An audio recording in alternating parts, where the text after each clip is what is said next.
Author Ta-Nehisi Coates has gained worldwide acclaim for his cultural commentary on race, class, and division.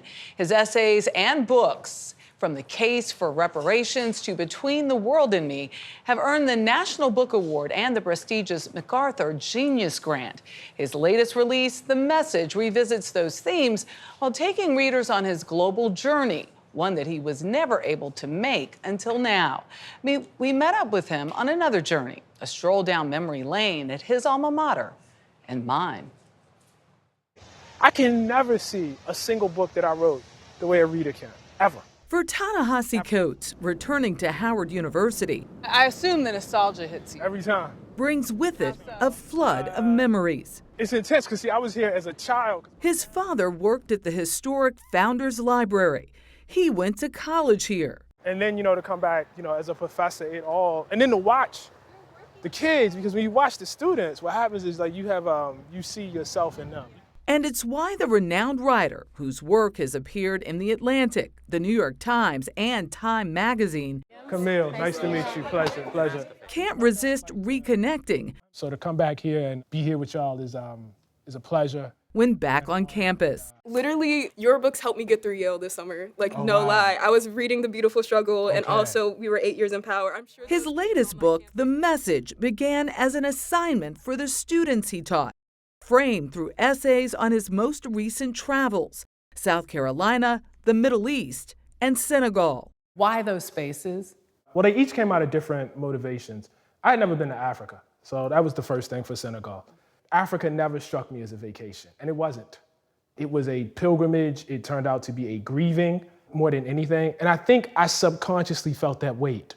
It was the weight of the transatlantic slave trade, the aftermath of colonialism, but ultimately the recognition of the nation Senegal is today. This book is written to my students. It's for them to understand that. You can't get better just, sitting on your butt in a room.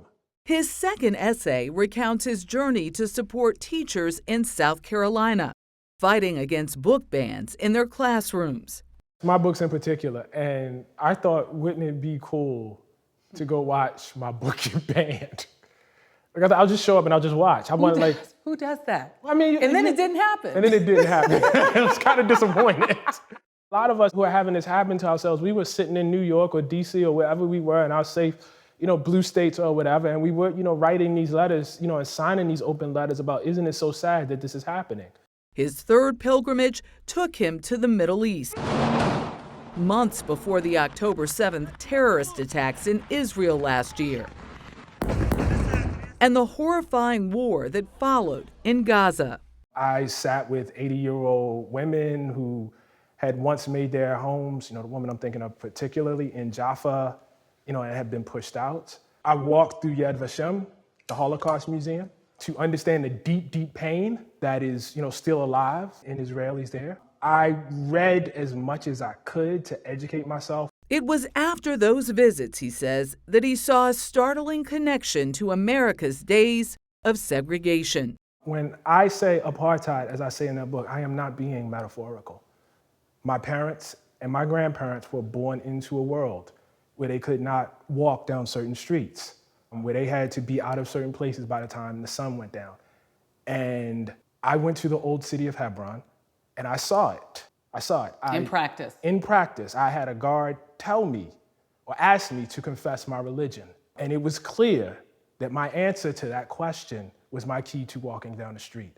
Like much of his writing, Coates' conclusions are controversial, calling for conversation. I met with a woman there who was both a Holocaust survivor and an anti-occupation activist. And so the pain is not abstract. How do you say to people who have a very, very real history of oppression that you are now oppressing somebody else? We like our stories neat, black and white, and we ascribe nobility to people who are being oppressed. Sometimes we even ascribe it to ourselves as black people.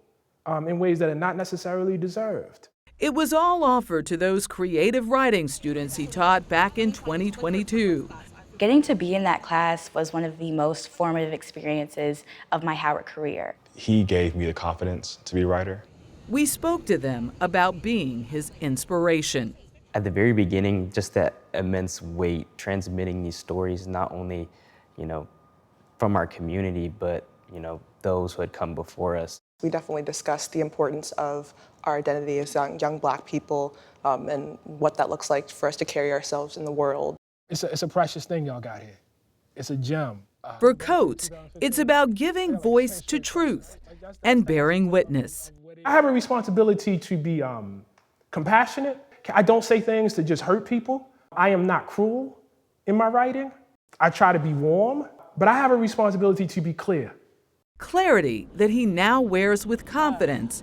However I feel about the fight at the moment, however depressed I might feel, I walk on this campus and it's like, oh, this fight was going on before me, and then I look at the kids and it's like, and it's gonna go on after me.